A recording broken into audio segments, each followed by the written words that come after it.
بسم الله. عن أبي ذر جندب بن جنادة وأبي عبد-الرحمن معاذ بن جبل رضي الله عنهما عن رسول الله صلى الله عليه وسلم قال: اتق الله حيثما كنت وأتبع السيئة الحسنة تمحها وخالق الناس بخلق حسن. رواه الترمذي وقال حديث حسن. Abu Dharr and Mu'adh bin Jabal radiyallahu anhuma reported that Messenger of Allah sallallahu alayhi wasallam said, "Fear Allah wherever you are, do good deeds after doing bad ones. The former will wipe out the latter, and behave decently towards people." Jazakallah khair. Bismillah ar-Rahman ar-Rahim. Nahmaduhu wa nusalli ala rasulihil kareem amma ba'd. This hadith is reported by two of the most senior and knowledgeable scholars from amongst the Sahaba, and that is Abu Dharr radiyallahu anhu and Mu'adh ibn Jabal radiyallahu anhu. Abu Dharr radiyallahu anhu, he was one of the earliest converts to Islam. He was probably the fifth one to accept Islam. And through him, his whole tribe came into the fold of Islam. The tribe of Ghifar, and his brother was also from amongst those people, Unais, who also converted into the fold of Islam. He migrated from Mecca, or rather he migrated from his tribe up north to Medina after the Prophet ﷺ migrated from Mecca to Medina, and he brought with him his whole tribe to accept Islam at the hands of the Prophet ﷺ. Abu Dharr radiyallahu anhu was someone who was not only known for his knowledge, but he was also known for his zuhd, for his abstinence from this dunya. When the Prophet ﷺ, he passed away, actually before this, the Prophet ﷺ, when he was going on the expedition to Tabuk, and this was in the 9th year of the Hijrah, and Tabuk was one of the most difficult expeditions that he ever took. And so not many Sahaba had the means to go with the Prophet ﷺ, but nonetheless they made an effort to go by sharing rides and camels. Abu Dharr radiallahu anhu had a very old and a very weak camel. So when he was going on the expedition with the Prophet ﷺ, his camel was slow. And after they had traveled a long distance, he abandoned his camel, he took some water, and he went and he started traveling by foot. And finally he caught up with the army, and then from afar, the Sahaba, they said, "O Prophet of Allah, that's Abu Dharr." So when the Prophet ﷺ, he saw him approaching the group, the army, he said, "This is Abu Dharr, my Sahabi. He walks alone, he will live alone, and he will die alone." In another narration, and he will be resurrected alone. Abu Dharr radiallahu anhu had a very unique personality. After the death of the Prophet ﷺ, he left Medina because he couldn't bear to be in the same city in which the streets and the markets and everything will give him memory of the Prophet ﷺ. But then he returned back in the time of Umar radiallahu anhu, because Umar radiallahu anhu liked to keep all of the Sahaba, the senior ones, close to him. But when Umar radiallahu anhu passed away, and Umar, he had a very strong hold amongst the Sahaba, Uthman radiallahu anhu became the Khalifa, and we know that many lands and many riches were open upon the Muslims. So the Sahaba, they started becoming rich. Abu Dharr, he was one of the very few people that shunned this dunya. And so he used to go and he used to bother and beat up those Sahaba who were getting rich. And they used to complain to Uthman radiallahu anhu. And his understanding was that that it is haram to keep money or savings for more than one day. And his proof was that the Prophet ﷺ never kept a single dinar or dirham with him overnight. But then Uthman radiallahu anhu countered that, And he said, well, then what is the point of giving zakah? Zakah is upon those people that after one whole year, so forget about one night, the whole year passes on your threshold of money, which is approximately 84 grams of gold. And then you give zakah. In any case, he would not listen. He kept on harassing and he kept on beating up the Sahaba. So finally, Uthman radiallahu anhu he extradited him outside of Medina. And when he extradited him over there, he was there for a very long time. And finally, he died. When he was on his deathbed, there was no one there besides him except his wife and a young boy that was serving them. And so his wife started crying and saying, who is going to wash your body and who is going to pray janazah upon you?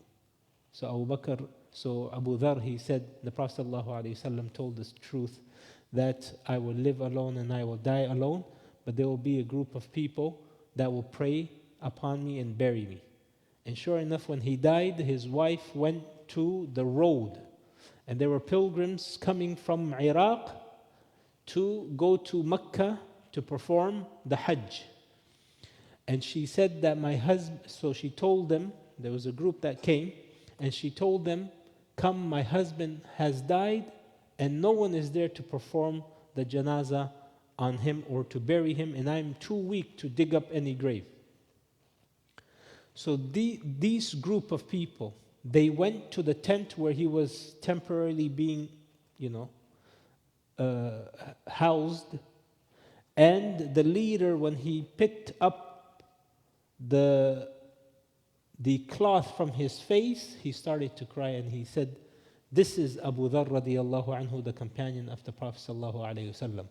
And the one that did that was Abdullah ibn Mas'ud radiallahu anhu, who was also one of the earliest converts. And he had with him all of his students from Iraq, and this is in the time of Ali radiallahu anhu. And he went and he said, the Prophet ﷺ spoke the truth that Abu Dharr is going to live alone, die alone, and he will be resurrected on the Day of Judgment alone. And he narrated probably more than 250, 280 hadith from the Prophet ﷺ. Mu'adh ibn Jabal, he's also narrating this hadith, and he was one of, although he was young, he was only 34 years old. He was probably about 9 years old when he gave the pledge to the Prophet ﷺ. He was 34 years old when he died in the time of Umar radiallahu anhu, when he sent him as one of the scholars and the Qurra, the people who could read the Quran, to Palestine. And the Prophet ﷺ sent him as a judge to Yemen. And he asked him, how are you going to judge? He said, I'm going to judge by what I find in the book of Allah. He said, what if you don't find it in the book of Allah? He said, then I will find it in the sunnah of the Prophet ﷺ. He said, what if you don't find it in my sunnah? He says, then I will make my independent reasoning combining these two texts. And so the Prophet ﷺ patted him on the back or on the chest, and he said, and he thanked Allah for having in his ummah such people that had this type of critical thinking and this type of a knowledge.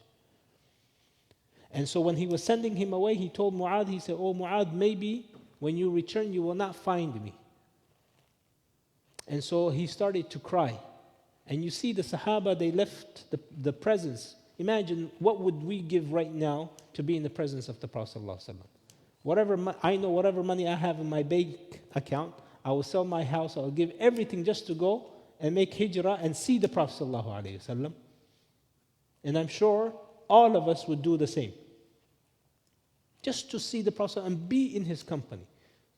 That's why we go for Umrah once a year, just to pray in the masjid of the Prophet ﷺ and to go for Umrah and get that same vibe, that feeling. But yet these people, they left that because they knew Islam was more important than that. That's why Allah, He sacrificed the prophets for Islam. He never sacrificed Islam on the prophets. Meaning, if Islam was diminishing, Allah never said, okay, no problem. You Prophet, you take care of yourself. No, He sent them, and they were killed, and they were slaughtered, and they were banished, and they were sawed in half and executed to preserve Islam. The Sahaba understood this. So Mu'adh radiallahu anhu, when he left, he came back, he didn't find the Prophet sallallahu alaihi wasallam. He didn't want to be in Medina, so Umar radiallahu anhu sent him to the greater Syria. Him, Ubay ibn Ka'b, and a few other from amongst the Ubadah ibn Samit, from amongst the well-known Qurra. Abdu'r-Rahman, he was positioned in Palestine, and he died at the age of 34. Remember, at the age of 34. From the plague that overtook the greater Syria, and many of the Sahaba, they died. Over here, he is quoting the hadith of the Prophet ﷺ, and he says, اتَّقِ اللَّهَ حَيْثُمَا كُنْتَ. Before I begin this, that's why I spend some time for me to research some of the biographies of these Sahaba, because I want you guys to think next time when we hear the name Mu'adh ibn Jabal, you will have like a mental picture of yourself. Who was Mu'adh? Okay, he was 34, he accepted Islam at a young age, he gave pledge to the Prophet ﷺ at the age of 9. For me, some of the Sahaba, or you could say most of the narrators of the Sahaba, I have a mental image of myself. When I hear Umar, I already have, some people have a physical drawing in their head. I don't have a physical drawing in my head. I have a descriptive image of them in my head. When we have this is how we can connect with these Sahaba. Same thing with the Prophet ﷺ. Unless, you've seen him in a true dream, there's really no way we could put a picture to his face. But we could put some of the descriptive details that were narrated to us. And so Mu'adh radiallahu anhu, you could imagine, the Prophet ﷺ said, the most knowledgeable from amongst my ummah in halal and haram is Mu'adh. Even more knowledgeable than Abu Bakr, Umar, Uthman, and Ali. The most. So you could see he was a faqih and a mufti. He used to give fatwa in the time of the Prophet ﷺ. So when I hear Mu'adh, I have, young, qari, mufti, judge, traveling. You see, you have this. So now, he's saying, اتَّقِ اللَّهَ حَيْثُمَا كُنْتَ. The Prophet ﷺ said, have the taqwa of Allah wherever you are, whether you are alone or in public. And then he says, وَأَتْبِعْ سَيِّئَةَ الْحَسَنَةَ تَمْحُهَا. Anytime you commit a sin, do a good deed, because it will cover that sin. So for example, the 5 daily prayers from Jumu'ah to Jumu'ah, and from Jumu'ah to Jumu'ah, this is, and from Ramadan to Ramadan, and from Umrah to Umrah, this is an expiation for all of your sins, as long as you don't commit the major sins. Meaning the Prophet ﷺ said that even if a person has taqwa, he is bound to commit sins. But the difference between the person who has taqwa and the person who doesn't have taqwa is that the person who has taqwa, when he commits a sin, immediately he follows it up with a good deed. Either he asks Allah for forgiveness, or either he will go and he prays, or he gives something in charity, or he makes the dhikr of Allah, or he does something that will cover up that minor sin. And the other difference is, a person who has taqwa does not insist upon doing sins. Especially if it is the same sin, he will not keep on insisting on doing it. And then the Prophet ﷺ, he says, وَخَالِقِ النَّاسَ بِخُلُقٍ حَسَنٍ. And deal with the people with good manners. Khuluq comes from the root word as khalq. What's khalq? Creation, a person who is created. Meaning, you should have such good manners, it is as if you were created with that. And this leads to the question, I think a while back ago, maybe a month ago, someone asked this question. I think it was Dr. Badawi. He asked this question, whether is manners, can we learn it, having good akhlaq? Some people, you see them very cold temperament. Some people very hot temperament. It's not like he went to a school that taught him how to be hot-tempered, or another person he learned how to be cold-tempered. It doesn't mean that he lived in a hot place and the other person lived in Alaska, and no. Some people are just created like that. But the question is that an excuse for us not to have good akhlaq? No, because there was probably no one more hot-tempered than Umar radiallahu anhu. Would you guys agree? Yeah? But when he became Muslim, he did not. And if he ever behaved, and he probably did in the beginning, if he ever behaved in an unprophetic way, he would not use the excuse, well, I was born like this, or this is just my nature. He learned how to channel it in the correct way. So some people, they will say, no, I'm just like that. I'm very hot-tempered. That is not an excuse. You will see new Muslims who led one type of a life, and when they become a Muslim, they completely change, and it takes practice. We should not use our previous way of life as an excuse to say, no, this is how I am. Because if Umar radiallahu anhu didn't use that, then we certainly cannot. So even though having good akhlaq, some people are just born with that. You just look at a person, you just want to spend your whole day with that person. You just want to invite him. He said, let's go. There's some people like that. But you can also become like that, and it will become your first nature, as if it's just coming very naturally. Initially, it will become a bit difficult, but when you keep on working on yourself and you keep on asking Allah subhanahu wa ta'ala for help and assistance and ikhlas, it will come out as if it is just your first nature. And one hadith about this, the Prophet ﷺ, he said that there is nothing on ma athqalu shay'in. There is nothing more weightier on the day of judgment in terms of good deeds except having good akhlaq. And we mentioned this before. One of the ways to have that very good akhlaq type of personality is just have a smile. Just go around. Yeah, sometimes I see the brothers, I'm too scared to say salam to them. Abdul Aziz, I feel like he might wrestle me down if I. But when he smiles, my heart just melts. Yeah? So when we meet each other, we should be saying salam with a big smile. Not like, as if, you guys have like animosity. Huh? طيب? All right, inshallah. جزاكم الله خيرا. سبحانك اللهم وبحمدك نشهد أن لا إله إلا أنت نستغفرك ونتوب إليك.